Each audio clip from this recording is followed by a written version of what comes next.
Mais uma vez, vamos dar sequência ao nosso estudo de guerra espiritual, batalha espiritual.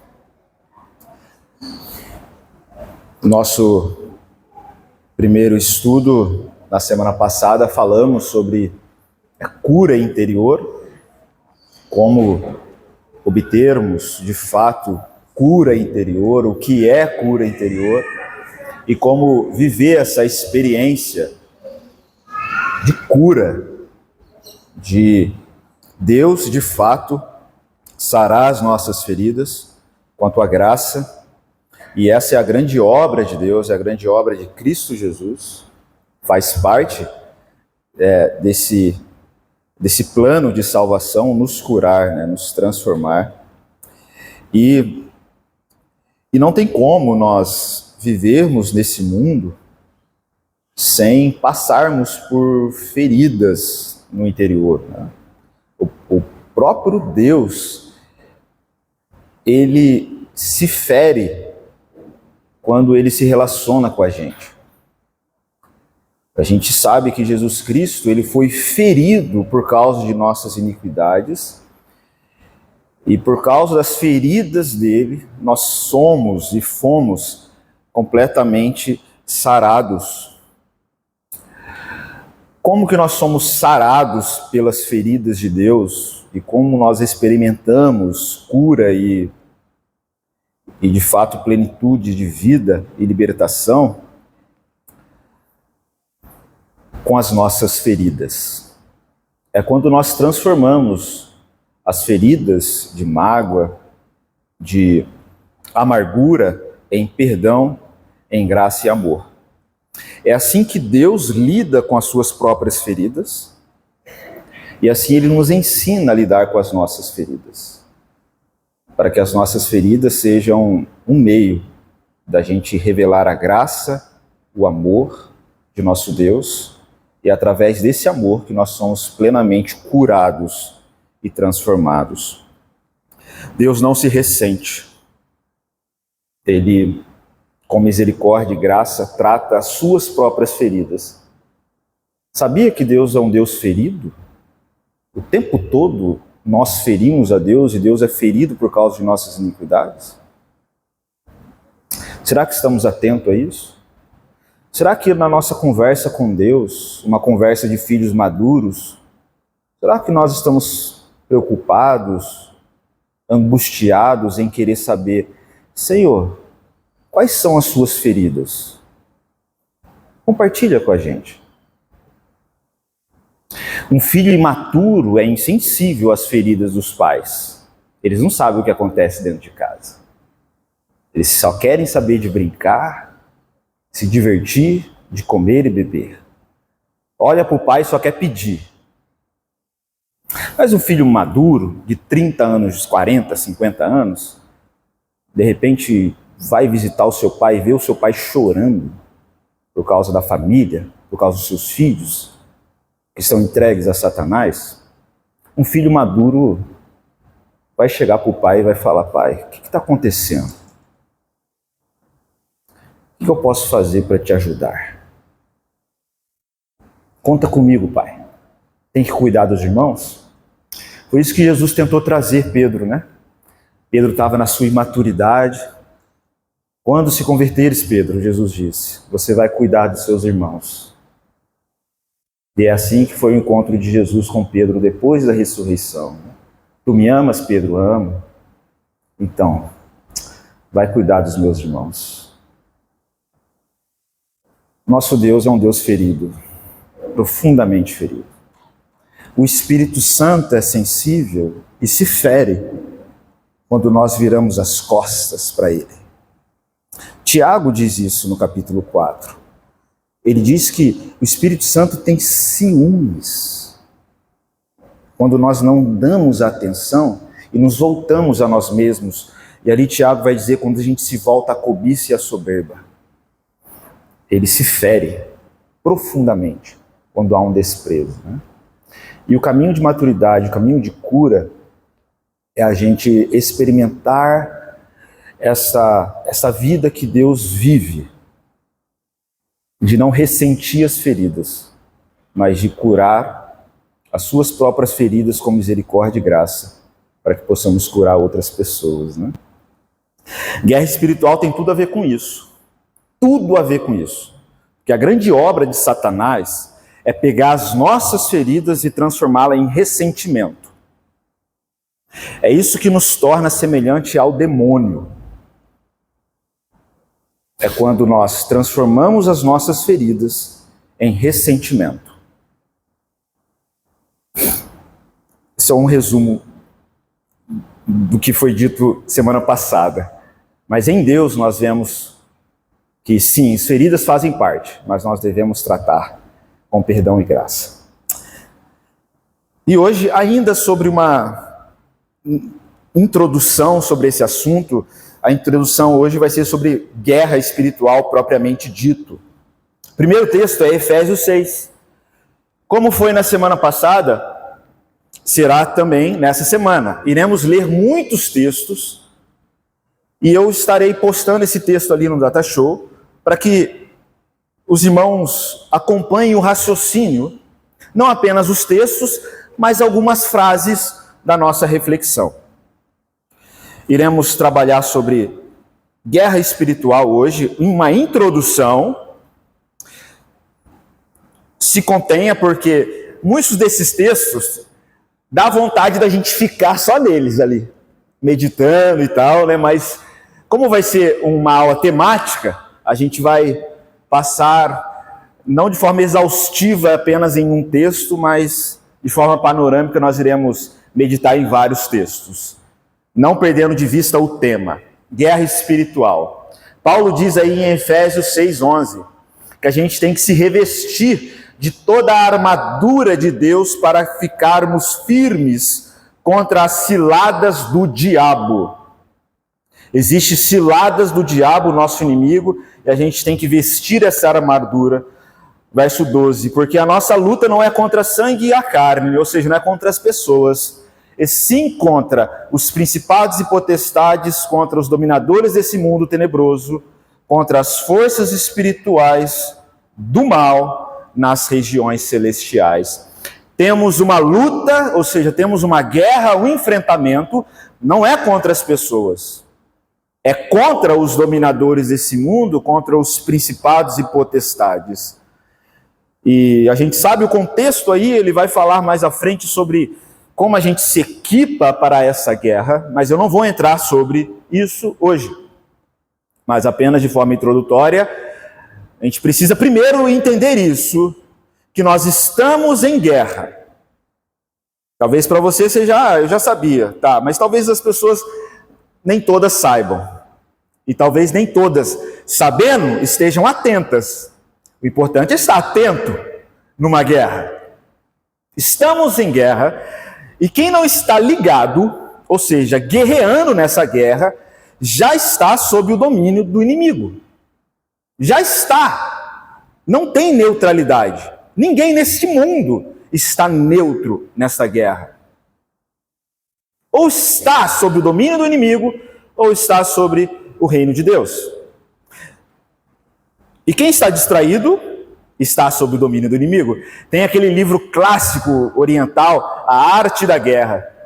Um dos capítulos desse livro fala sobre a grande estratégia que o inimigo tem em relação ao seu inimigo, claro, né?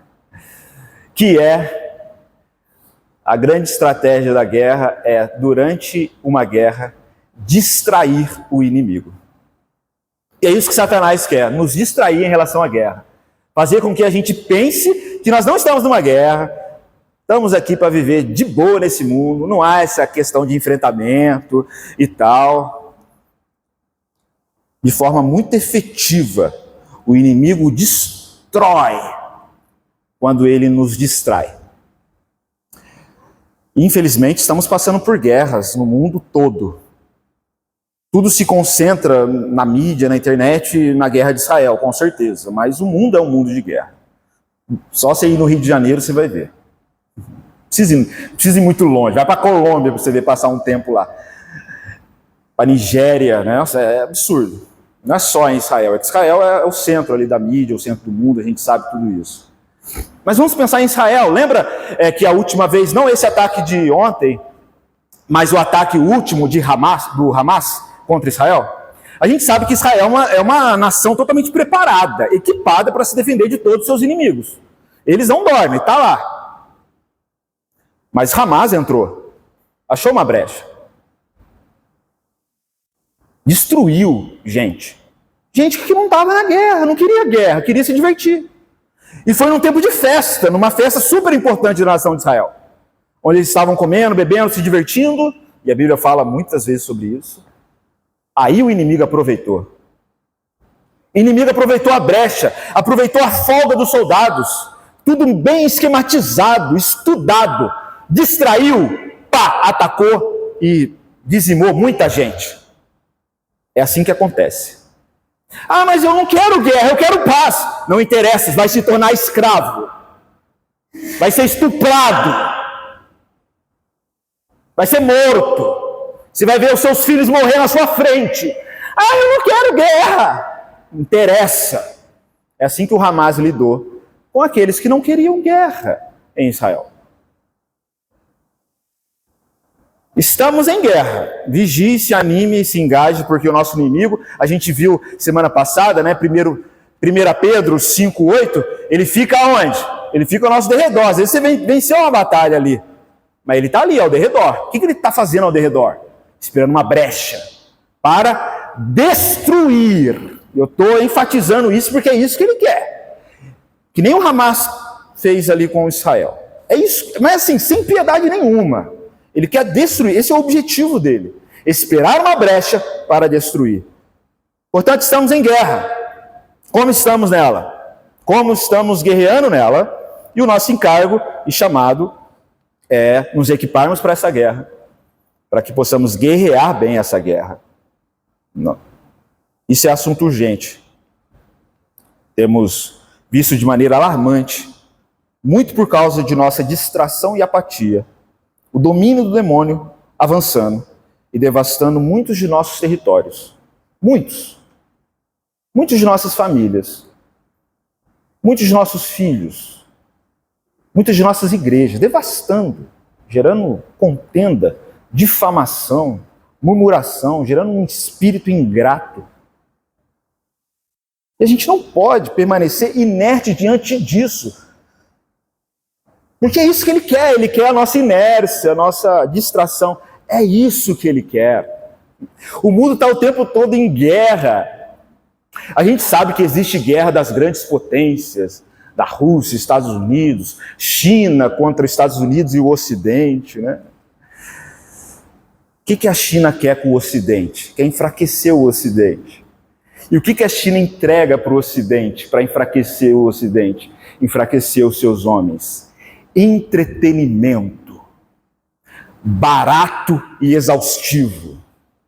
É celularzinho, é TikTok, é videozinho, é diversãozinha.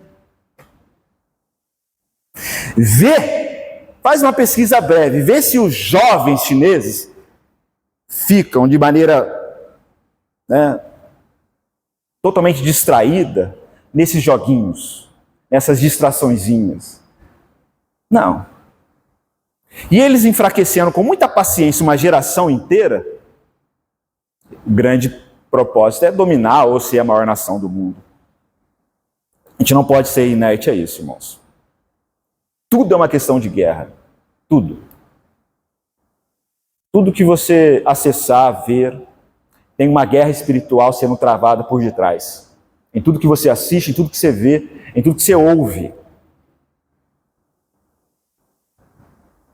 E a igreja precisa se ligar, se posicionar, aprender. Tanto a se defender como a atacar, porque a Bíblia fala que nós devemos nos defender, mas também nós devemos atacar. Ela fala, por exemplo, que a gente tem que fugir de um dos nossos inimigos, que é a carne, mas ela fala que a gente tem que atacar o demônio.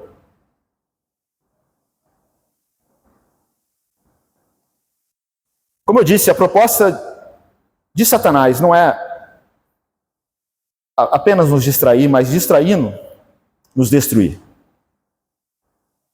E o nosso estudo não é apenas uma proposta para trazer informação, ou treinamento sobre o assunto, porque sim, a gente precisa treinar e se equipar. Mas a proposta é guerrear. Da última mensagem dessa semana, muita coisa aconteceu. Muita gente a ouvir aquela mensagem. Muita guerra foi travada essa semana. Muitos foram impactados. Ou seja, a proposta, mesmo nesses estudos, em todo estudo, já é guerrear. Estamos aqui em guerra. Talvez alguns perderam já essa batalha de hoje. Alguns estão para vencer algumas tentações. A proposta de culto, a proposta de adoração é guerrear. Lembra? Já preguei 2 vezes sobre o Josafá, quando ele derrota os inimigos, os amalequitas, os Diaba 4 lá, eles derrotam com a adoração. A adoração é um instrumento de guerra. Efésios 6, antes desse versículo, não precisa abrir, eu não publiquei esse, mas Efésios 6:10, ele nos chama para a gente se fortalecer no Senhor e na força do seu poder. Para quê? Para que a gente possa destruir o império das trevas. Invadir as portas do inferno, e as portas do inferno não vão prevalecer contra a igreja. Deus nos deu essa autoridade. A gente citou semana passada, Marcos 16:17, onde Jesus disse que no nome dele, nós iríamos expulsar os demônios. Expelir os demônios. Portanto, há uma guerra que precisamos guerrear, e essa guerra, Deus nos chama para hoje. Não é amanhã, é hoje. Talvez um assunto indigesto para muitos, talvez alguns pensem, eu sou mais da paz. Ao invés de falar de guerra, por que não fala de paz? Pessoas bem intencionadas no nosso mundo fala ou solta essa ideia. Por que falar de guerra? Vamos falar de paz. Tolstói dizia, eu coloquei essa frase aí, Danilo, ele dizia que, de certo modo, a paz é um resultado da guerra. Foi um grande filósofo, jornalista, escritor, dos mais notáveis. A paz é um resultado da guerra. Uma frase interessante, ainda como guia de introdução. Talvez isso não sirva para toda a história da humanidade, principalmente as guerras. Mas, de alguma maneira, para haver paz em Israel, Israel tem que travar uma guerra. Senão, os inimigos vão destruir. Tem que entrar na guerra, senão não vai haver paz. Mas nem todo caso, no sentido humano, no sentido das guerras humanas, isso sirva. Mas nas coisas espirituais, sempre acontece assim. Só há paz quando há guerra. O homem jamais conseguirá ter paz se ele não luta contra si mesmo. Se ele não luta contra os seus pecados, contra seus vícios, ele jamais vai ter paz se ele não luta contra o demônio. A Bíblia nos ensina que a gente tem 3 inimigos, os irmãos sabem. O diabo, a carne e o mundo. Isso é explícito em Efésios 2, ali no verso 1 até o 3. Paulo expõe isso. Mas isso é exposto em todas as cartas. Não de maneira como Paulo organizou, colocando junto, mas de maneira mais espaçada. Isso é exposto em todas as escrituras. Nós temos esses 3 inimigos, os demônios, o mundo e a carne. E contra esses 3 inimigos nós estamos em constante guerra. E nós precisamos guerrear. Por quê? E eu coloquei essa frase aí. Porque a paz, ela só é obtida quando guerreamos e vencemos nossos inimigos.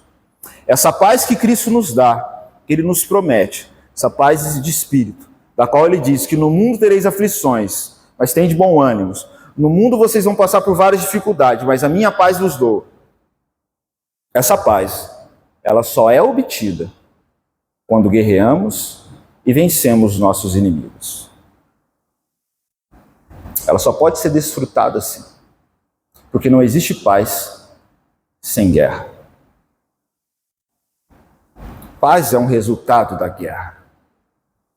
Quer paz? Eu quero paz em casa, porque a minha vida está um inferno. Não é assim que alguns dizem?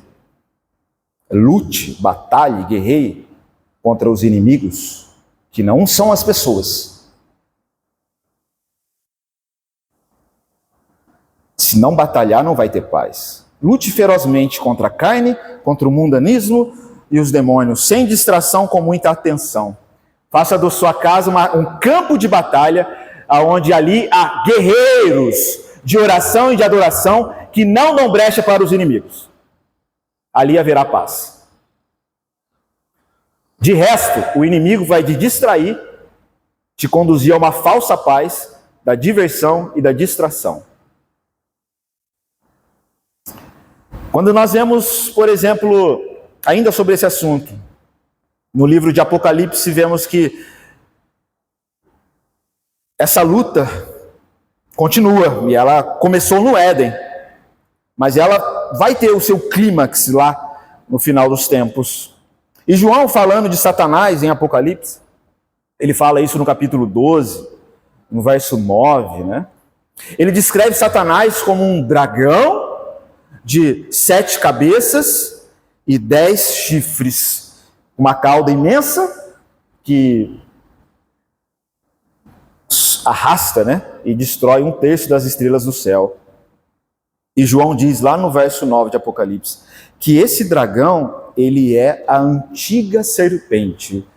Ele é aquele que estava lá em Gênesis. Ou seja, aquela serpente que só tinha uma cabeça, agora se tornou um dragão poderoso, porque Satanás se alimenta do ego humano, da egolatria humana, da soberba humana, da cobiça humana, e ele vai ali se alimentando dos pecados capitais do ser humano. E ele vai se fortalecendo, crescendo em seu império, ao ponto de João dizer, a antiga serpente agora é um dragão. Mas não é qualquer dragão, um dragão com um monte de cabeça, um monte de chifre.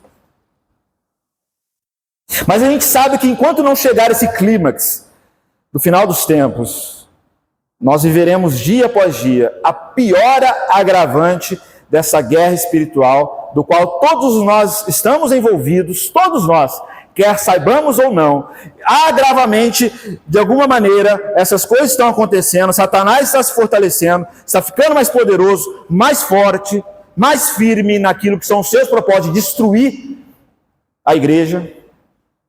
A gente sabe disso. E a gente precisa se ligar nisso. Se ligar que por detrás de toda a guerra, de toda a crise, há essa luta espiritual. Lembra de Jó? O que aconteceu com Jó? Ok, não foi simplesmente algo humano. Enquanto ele ficou preso naquilo que era aspecto humano, ele foi se perdendo. Aquilo era algo espiritual. Sem ele saber, já estava acontecendo uma conversa com Deus e o demônio. Aquilo não era uma questão social, não era um problema de epidemia, não era uma doença que ele estava enfrentando. Não era. Antes de tudo, era uma guerra espiritual que ele estava enfrentando. A Bíblia diz que ele era o único justo do seu tempo. O único justo. Isso é muito interessante. A gente sabe que Satanás entra na história, tenta Jó, com a permissão de Deus, e a história nos faz entender que é como se Deus tivesse apenas um homem justo no mundo, e Satanás tivesse milhares de ímpios. A história nos mostra isso em Jó. E por que ele não se conformou com Jó? Por que Satanás quis atormentar Jó? Porque onde houver um justo no mundo, Satanás perde. Ele não tem paz. Ele sabe, se houver um justo que crê no poder da oração, ele sabe, se houver um justo que é justo aos olhos do Senhor, ele pensa, eu preciso destruir essa pessoa. Porque a fé dessa pessoa me vencerá. Porque enquanto esse desgraçado está vivo, eu sou um derrotado. Por isso que Satanás quer destruir Jó. Um justo. Ele pensa que estava derrotando Jó. A gente vê a narrativa. Sabemos que Jó foi profundamente tentado e ferido, com a permissão de Deus. Porque ferida faz parte, como vimos na semana passada. Mas Deus interviu na história, mesmo Jó ali quase sucumbindo, murmurando, e Deus se revela de maneira especial a Jó, de maneira grandiosa. Aquilo causou um impacto profundo em Jó, e ele se quebranta, é ferido por Deus, e ao mesmo tempo curado e restaurado por Deus completamente. Mas isso só acontece depois que ele se quebranta, e é aí que Satanás é derrotado, foge, não aparece na história. No capítulo 42, Jó tem esse encontro profundo com Deus de quebrantamento e conversão. 42, verso 5, ele diz: conhecia só de ouvir falar, mas agora meus olhos te veem. E no verso 6 ele disse: por isso me abomino e me arrependo no pó e na cinza. Não me justifico, não me explico, não me vitimizo. Não. Por isso me abomino. Morro para mim mesmo. Não tenho piedade de mim mesmo. E me arrependo no pó e na cinza. Aqui ele vence. Aqui ele obtém paz. Porque enquanto ele não alcançou isso, esse lugar de adoração e quebrantamento, sua vida foi um tormento, um inferno, querendo explicação de tudo, buscando sentido em coisa que não é para ter. E o sentido está em adorar ao Senhor, se quebrantar nele. Ali ele encontrou paz, porque a paz só é obtida quando guerreamos e vencemos os nossos inimigos. Ele venceu a si mesmo. Por isso me abomino. Bem diferente das terapias de hoje, né? Você falar um negócio desse, as pessoas vão falar: nossa, tá louco, acho que está precisando se internar. Não. A nossa fé batismal é essa mesmo. Portanto, irmãos, é aquilo que a gente viu também na semana passada, né? Tiago 4:7. Sujeitai-vos, pois, a Deus, né? Temei a Deus, humilhai-vos a Deus, resisti ao diabo e ele fugirá de vós. Essa é a história de Jó. E Deus restaurou, transformou, curou. Portanto, irmãos, Deus está nos chamando para a guerra, uma guerra de dimensões além daquilo que é aparente, é dimensões espirituais, como a gente viu em Efésios 6. E como servos de Deus, a gente não pode ficar descansando, querendo viver uma vida tranquila e confortável nesse mundo. Não, senão o nosso fim vai ser igual o fim daqueles que não se atentam à guerra, em contextos de guerra, e buscam uma vida distraída.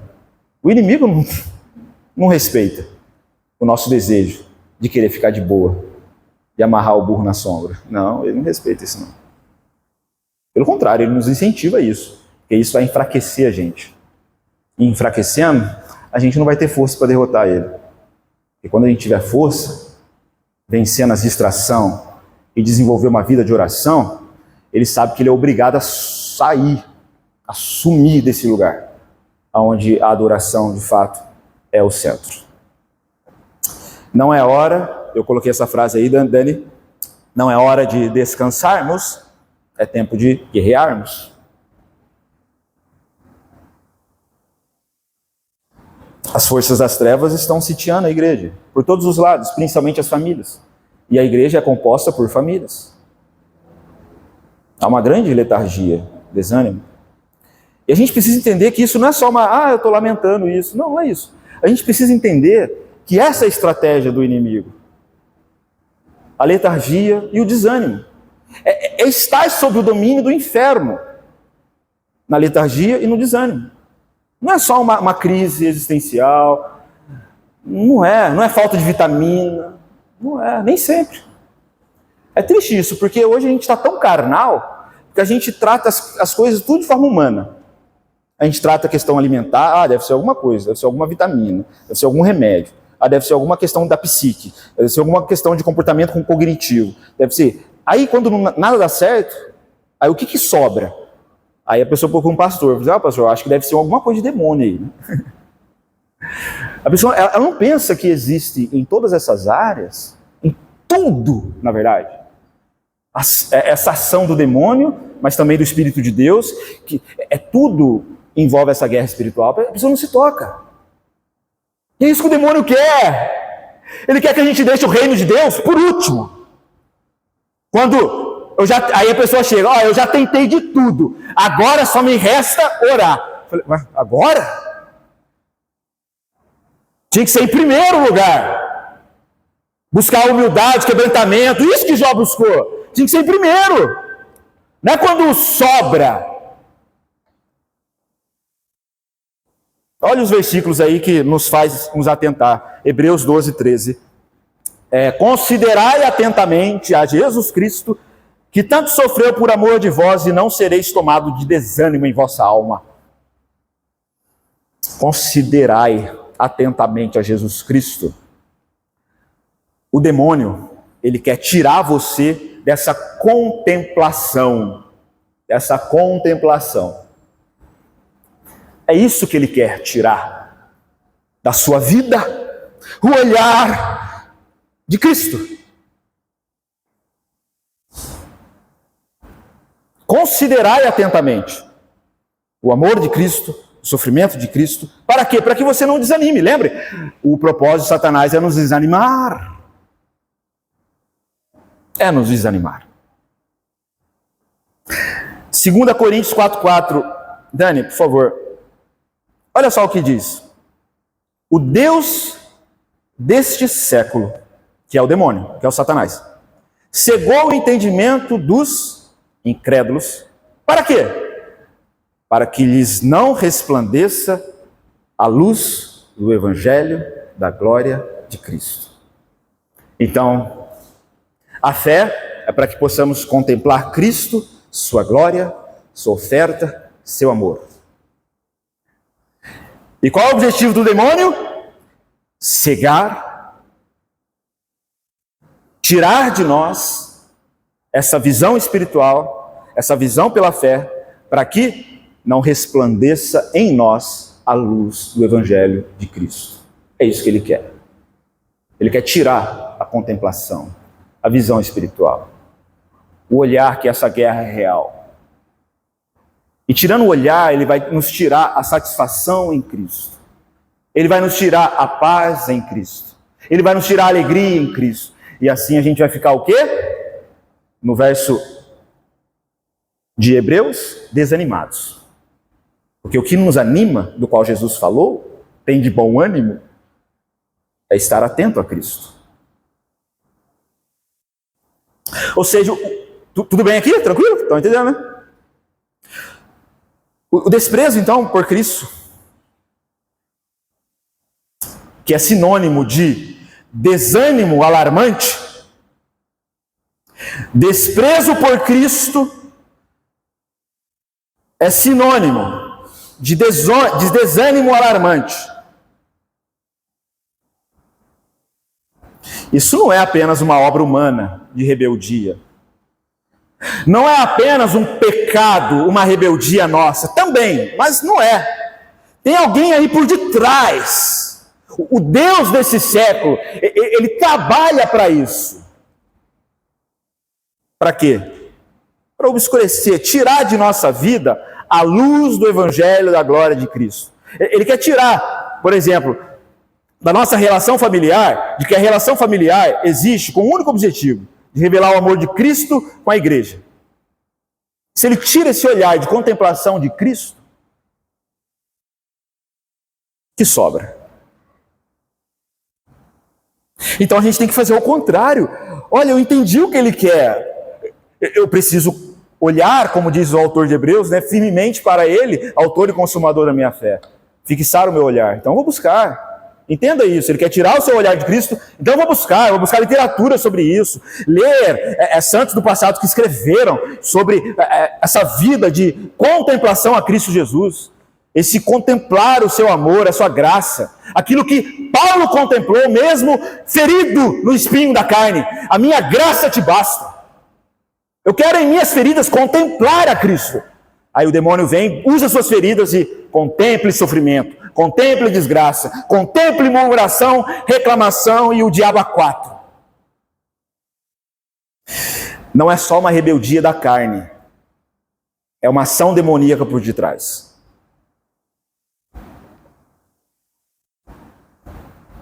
Há uma ação demoníaca por detrás do nosso desânimo.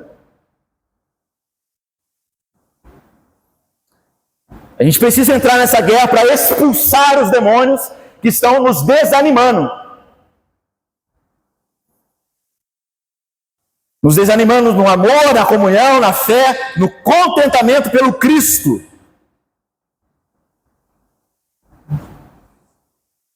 Então não é uma questão moral ou intelectual. Não. Se nós não estivermos alinhados com o Senhor, olhando para Ele, a fim de recebermos o comando dele nessa guerra, o que acontecerá é que nós correremos o sério risco de sermos destruídos nessa batalha espiritual, porque nós não estamos contemplando Cristo. E é isso que Satanás quer. Ouça o apelo de Hebreus: considerai atentamente. Ao autor e consumador da nossa fé, considerai. Por que há esse mandamento? Porque às vezes a gente não considera. Como eu falei, às vezes a gente não considera as feridas de Deus. Como filhos mimados, às vezes a gente vai para Deus querendo resolver os nossos problemas. A gente só fala da gente. A gente só fala de nossas dores. Ah, Deus, está doendo aqui, está doendo ali. A gente não considera Ele, a vontade dEle, o amor dEle, o reino dEle. Quantas vezes a gente ora sobre isso, sobre as coisas dEle, sobre o coração dEle? Enquanto a gente não se atentar a isso, não haverá cura e não haverá libertação. Tem que considerar. Mas também tem que combater. 1 Timóteo 6,12, Dani.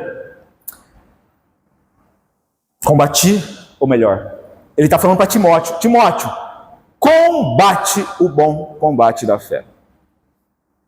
Existem combates ruins, que às vezes por causa de nossas crendices, a gente entra e a gente fica pior, a gente sai pior desses combates.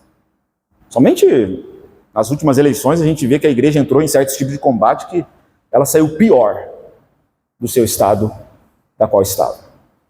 Existem combates que a gente tem às vezes com familiares, com pessoas que pensam diferente da gente. São combates carnais, moralistas, que não são os combates da fé. Não são combates contra a nossa carne, contra o demônio e contra o pensamento do mundo. Paulo diz, combate o bom combate da fé.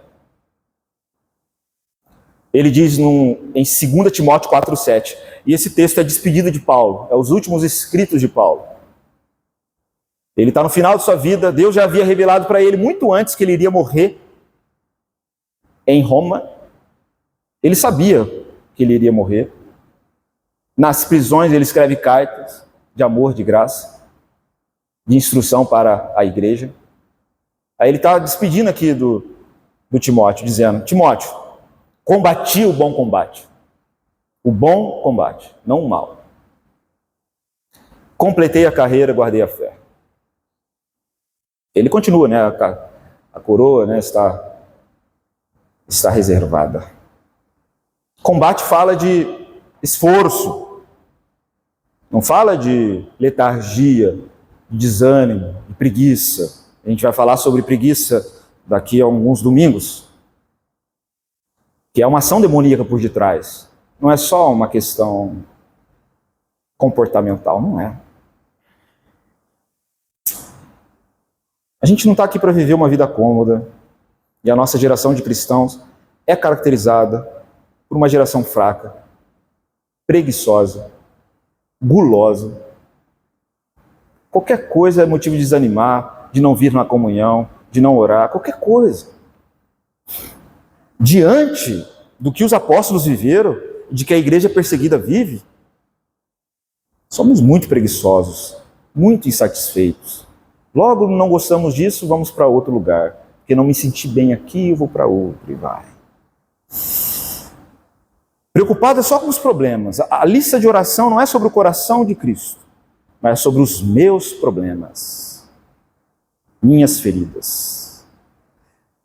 Só quer saber de bem-estar, por isso quer saber de Deus, porque está se sentindo mal com alguma situação e quer se sentir bem. Quer boa saúde, quer mais conforto, e a gente deixa de lado aquilo que é razão, sentido de nossa vida. Qual é? Combater o bom combate da fé. Em toda circunstância. Em toda circunstância, não cair na murmuração. Em toda circunstância, viver a fé, a humildade, o amor. O bom combate. Deus se apresenta, meus irmãos. No livro de Êxodo 15:3, eu coloquei esse texto aí. Deus se apresenta como um homem de guerra. O Senhor é homem de guerra. Êxodo 15:3. A gente sabe que no Antigo Testamento é um livro de guerras e mais guerras, ok? Você já leu o Antigo Testamento, sabe disso. O povo de Israel guerreando contra seus inimigos para conquistar a sua terra e depois guerreando para se proteger. É guerra atrás de guerra. E Deus se apresenta como o Senhor da guerra, como Deus dos exércitos. Mas Deus também convoca o povo para essa guerra. E assim Ele conta com a gente. A gente não pode negligenciar a nossa posição de guerreiros. Não podemos negligenciar isso. Ele tem nos convocado para que assumamos nossa posição. Porque até nesses estudos que estamos fazendo, isso não é simplesmente um estudo assim para encher a nossa cabeça de informação de algo que a gente não sabia. Não, isso é para a gente estar mais equipado na guerra. E se a igreja tem perdido pessoas, se a igreja tem, em muitos ambientes, caído na irrelevância, principalmente no ambiente familiar, se a fé não faz sentido para muitas famílias, isso se deve ao fato que nós não estamos guerreando como nós deveríamos. A gente precisa nos engajar nesse combate, porque Deus é engajado nesse combate. A gente tem que orar, Senhor, quais têm sido os seus combates, para que eu me aliste neste combate do Senhor. Ele nos guia, para que possamos guerrear as guerras dele. Ele nos chama, como chamou o povo de Israel, como Jesus chama os discípulos, para guerrearmos a guerra ou as guerras dele. E a gente tem que se perguntar, em nossos dias, quais são as guerras que o Senhor está lutando? Aqui em meu contexto, em nossa igreja, de tudo que nós já passamos, feridas que já passamos, não só em decorrer de toda a história, que muitas vezes é marcado por feridas profundas, mas também recentemente, diante das feridas, qual é a guerra que o Senhor quer que a gente lute? Onde o Senhor está nos posicionando para essa luta? Eu não posso olhar para um cenário, por exemplo, de guerra, um cenário desolador, e pelo materialismo, pela frieza espiritual, ou pela incredulidade, enfim, e simplesmente achar que está tudo normal, porque o mundo é assim mesmo. Ah lá, as crianças são assim mesmo, hoje em dia, assim mesmo. Né? Ah, o mundo está perdido, as crianças são assim mesmo. E o que importa é eu ter uma vida tranquila e boa e não me envolver com esses problemas. Quais são as guerras do Senhor? Quais são as guerras do Senhor? Essa pergunta a gente precisa fazer e perguntar para o Senhor. Quais são, Senhor? A sua guerra, suas dores. O Senhor está sofrendo por quem? Por qual perdido? Por qual filho teu que está escravo do império das trevas? E eu estou vendo, Senhor, o coração do Senhor sangrando, triste. E eu quero assumir essa responsabilidade de ajudá-lo, porque o Senhor conta com isso. Porque isso para mim é cura, é amadurecimento, ser instrumento de cura e libertação na vida de alguém. Para onde Ele quer nos enviar para o combate lá em casa? O que a gente precisa fazer? É ali que devemos estar posicionados, em operação pela guerra, disciplinados e atentos, não arredar o pé. Depois que tivermos a resposta do Senhor, é aqui, Senhor, então todo dia estarei aqui de prontidão, firme, em oração, guerreando a guerra do Senhor e destruindo os desgraçados demônios que vêm atormentar a gente.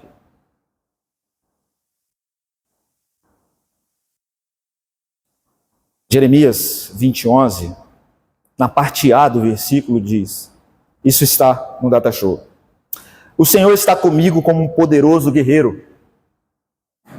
Essa frase é um tanto ambígua, porque o poderoso guerreiro, de fato, ele é o Senhor, mas também é o profeta. Porque o Senhor guerreia por meio ali do profeta. É exatamente assim que João diz em 1 João 4,4. A gente viu esse texto alguns meses atrás, 1 João 4,4, quando ele diz: filhinhos, sois de Deus, e já tendes vencido. E aqui é o maligno. Por quê? Porque maior o que está em vós do que o que está no mundo. Tendes vencido. Ou seja, vencemos. Mas não é simplesmente nós vencemos. Vencemos por quê? Porque maior o que está em nós do que aquele que está no mundo. Ou seja, Deus vence, mas nós também vencemos nele. Vencemos com ele. Como ele vai dizer anteriormente, no capítulo 2, que os jovens vencem o maligno, porque eles são fortes, porque a palavra de Deus permanece neles. E eles vencem. João aqui nos coloca num cenário que precisamos entender. Principalmente quando ele diz, maior que está em nós do que aquele que está no mundo. Entender o quê? Que em Deus nós sempre seremos maioria. Sempre. As coisas infernais não podem nos atormentar e nos amedrontar. Em Deus sempre seremos maioria, por maior que seja o desafio. Só lembrar de Jó, como vimos, sendo o único justo na terra de Uz. Era a maioria sobre todo o mundo.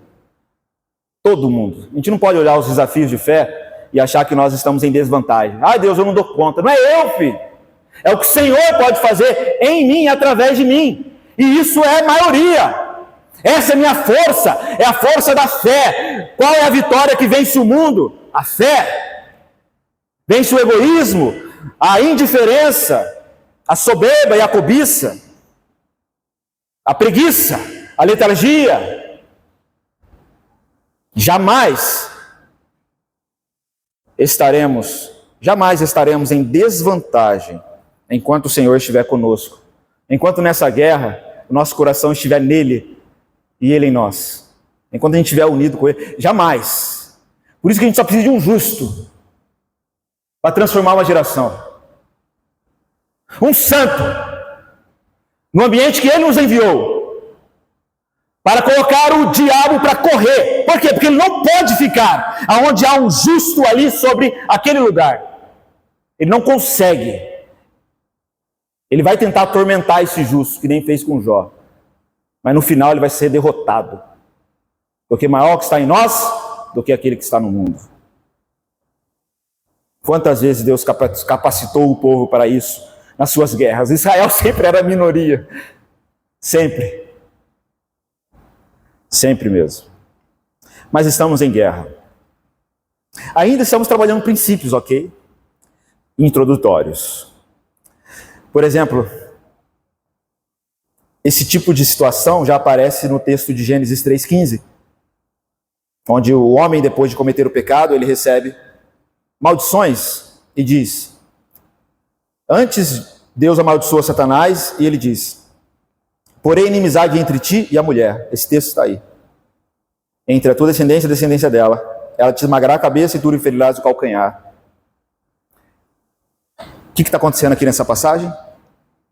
Deus está estabelecendo uma guerra. uma inimizade. Ele estabeleceu. Não haverá paz com esta inimizade, com esse inimigo. Jamais haverá, jamais. Se você está em... Tiago vai dizer, se você está amigo desse império, amigo do mundo, você se torna inimigo de Deus.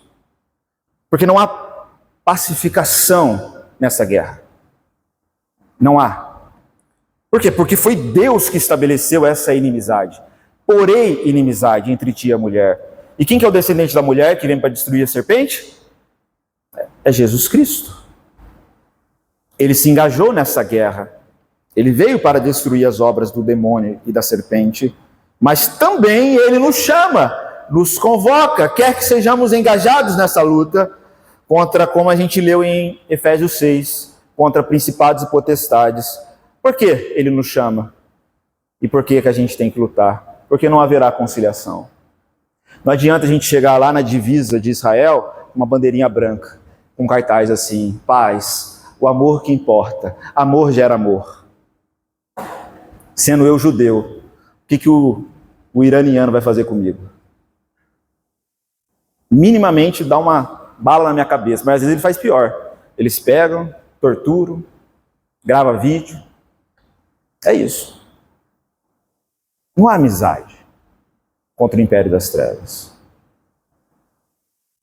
Não há. Só olhar a história bíblica, né? Mas vamos pensar primeiro em Jesus, desde que ele nasce. Jesus nasceu, uma criança linda, bonita. O que Herodes faz? Que é tipo um anticristo da época. Ele quer destruir, matar. E isso nos lembra o livro de Êxodo. No início de Êxodo, o faraó manda matar os meninos para que não nascesse nenhum hebreu, homem, a fim de que os hebreus não se fortalecessem e não guerreassem. Esse é o trabalho do demônio. Desde as crianças, desde os meninos, enfraquecer principalmente os meninos, para que não sejam fortes e firmes e não guerreiem. Porque se guerrear, ele sabe que ele vai ser derrotado. Se de repente meninos forem fortes de vida de oração, de jejum, de comunhão com Deus, de adoração, ele sabe que ele vai ter que correr, ele vai ter que fugir daquele ambiente da qual ele dominou. Aí ele gera distrações, desde criança, fraqueza, pré-abortos, onde a pessoa já decide, antes mesmo de tentar, já decide não ter criança, e criança dá trabalho, criança...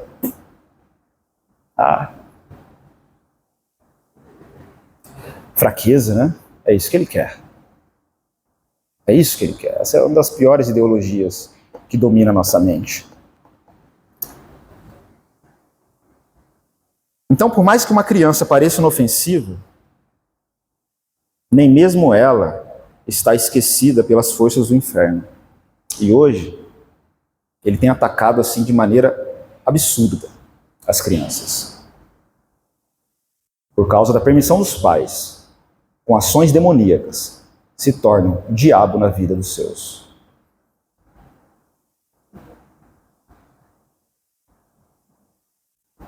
A guerra é um fato, até para as crianças. Então isso já muda a minha relação com as crianças. Já muda.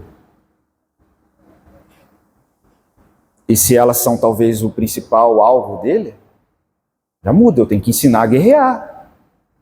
Ou eu vou ensinar outras coisas para as crianças do mundo natural. O desenvolvimento cognitivo comportamental.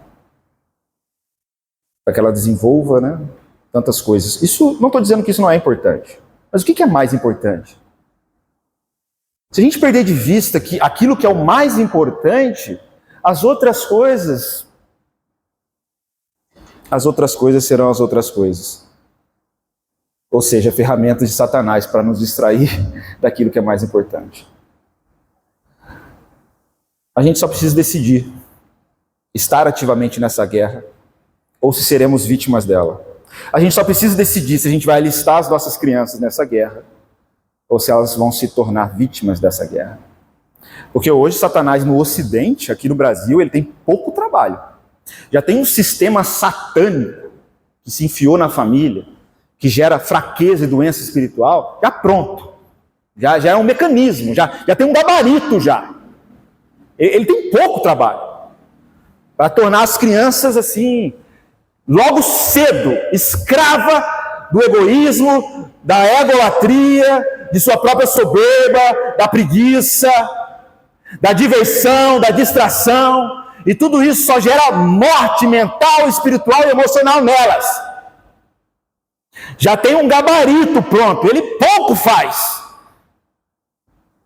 Ele se esforça em outros ambientes, onde os pais são ativos, em criar filhos guerreiros, que estão aqui com o único objetivo, de guerrear a guerra do Senhor.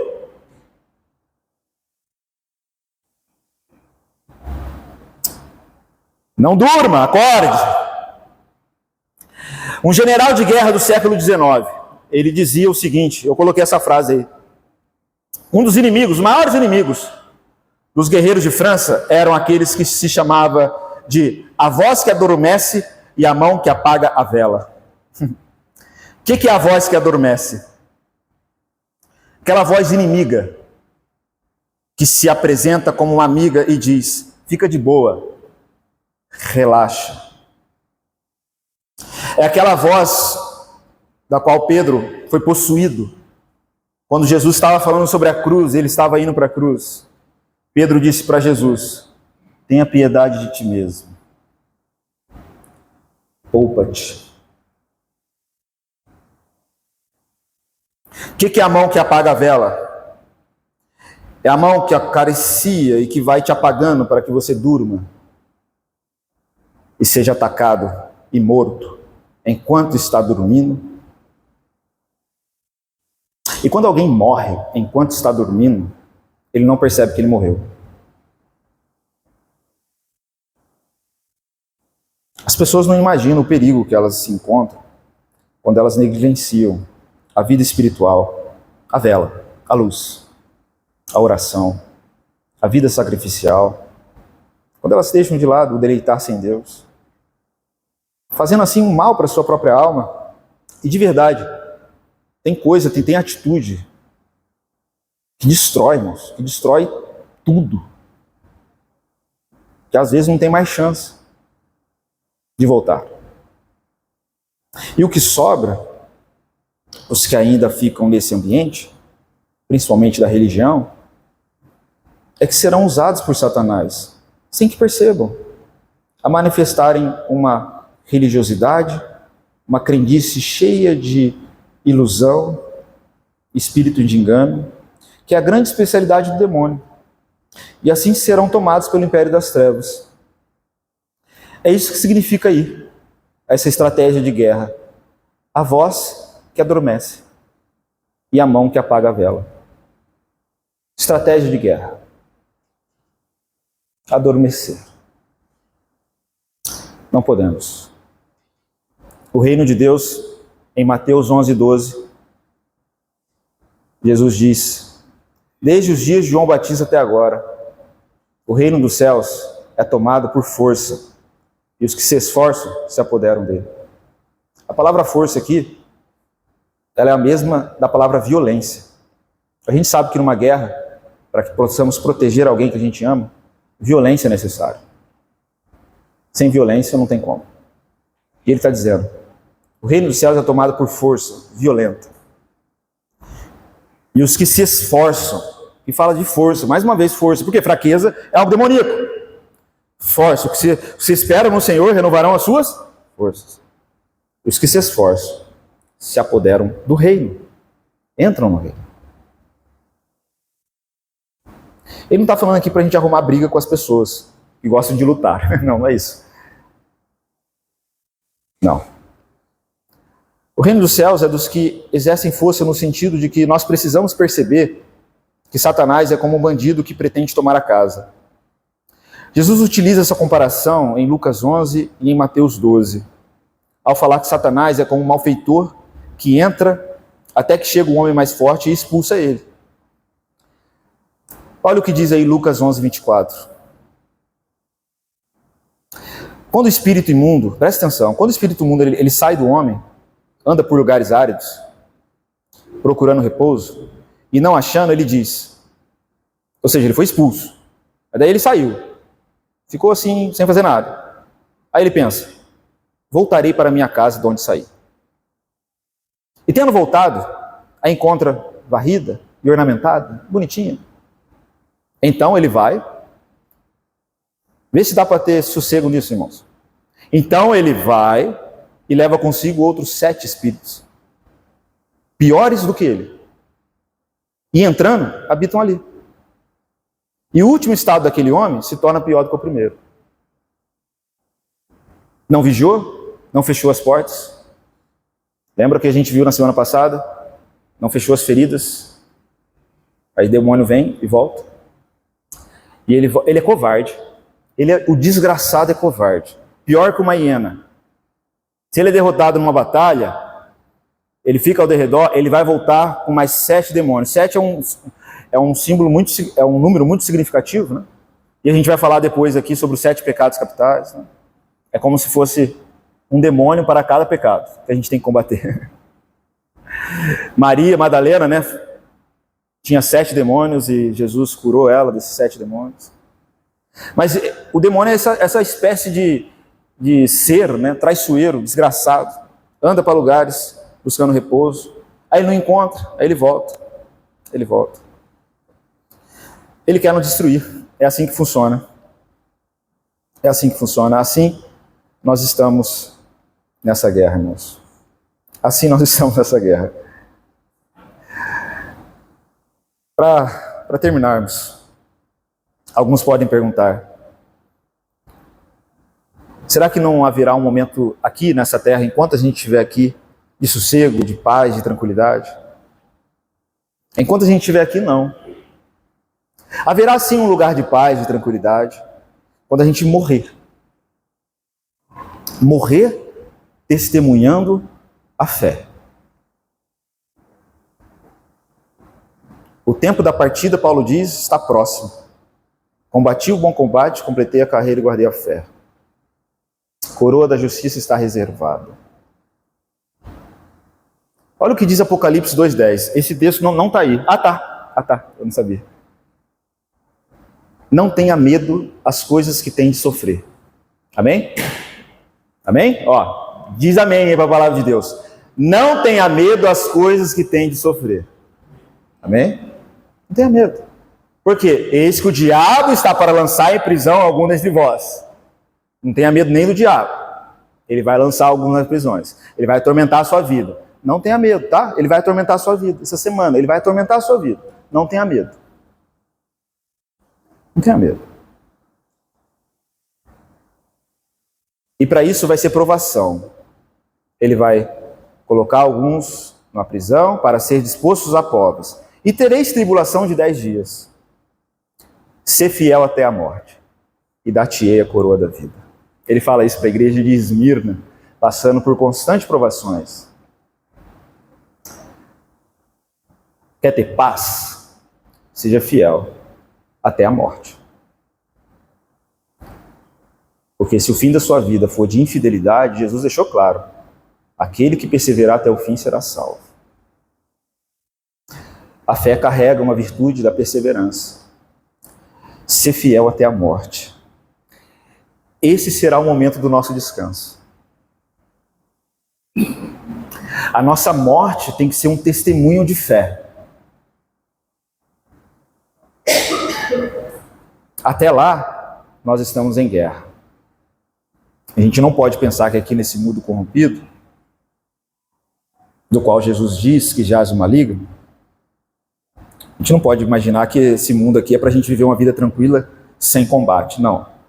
Nós temos que lutar. Aí nós encontramos paz. No combate. Contra os nossos inimigos. Amém até aqui? Ainda faltam algumas coisas. E eu só vou ler no slide com os irmãos. Tá bom? Essa luta ela é multifacetada. Em que sentido?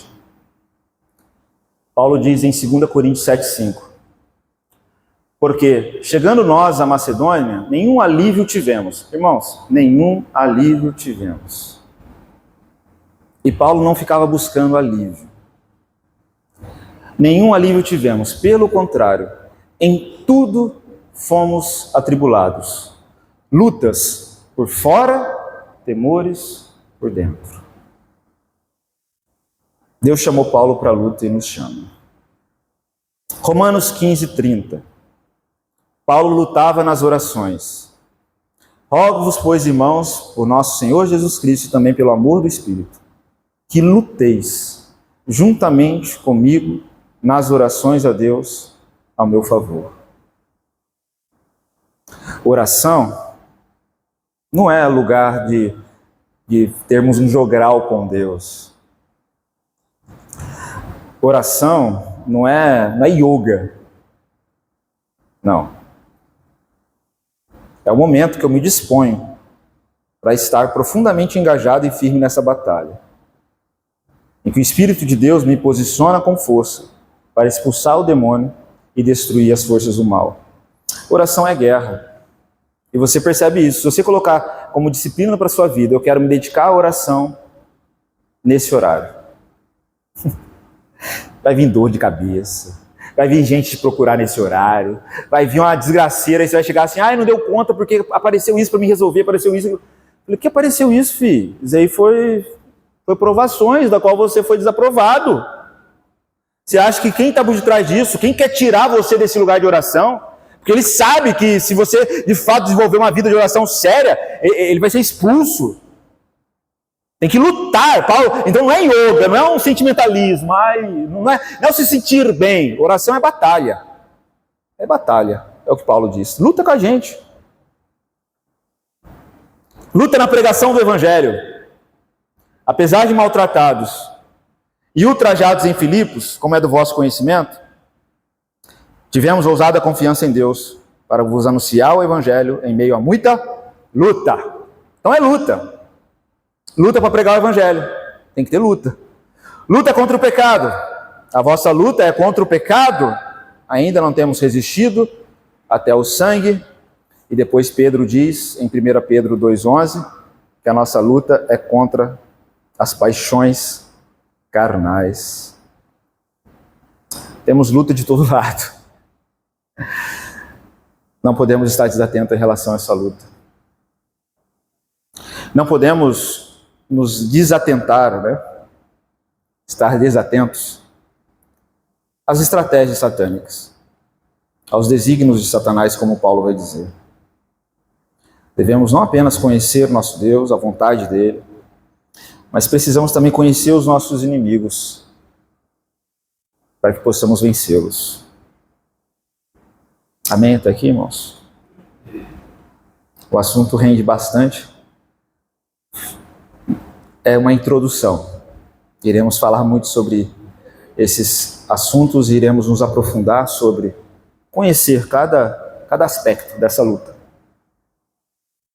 Cada demônio, cada pecado que precisamos combater. 7 pecados capitais e como temos uma vida vitoriosa, desenvolvendo virtude para combater cada um deles. Amém? Dúvidas? Amém. Queridos, vamos ter a celebração da ceia com louvor e adoração. Só que a Lídia não subiu, não sei se ela esqueceu da hora. A Lídia é meu termômetro. Queridos irmãos, devido ao horário, não sei se todos... quer dizer, eu não sei se vai atrasar muito ela vir. Eu acho que ela esqueceu. Porque geralmente ela é o meu termômetro. Eu vejo ela subindo assim, aí eu já vou meio que indo pro final. Ela não chegou, eu fui indo. Eu falei, nossa Deus, estou atrasado aqui. Mas ela é o meu alarme. Mas qualquer coisa a gente pode separar a música de maneira simples, para que a gente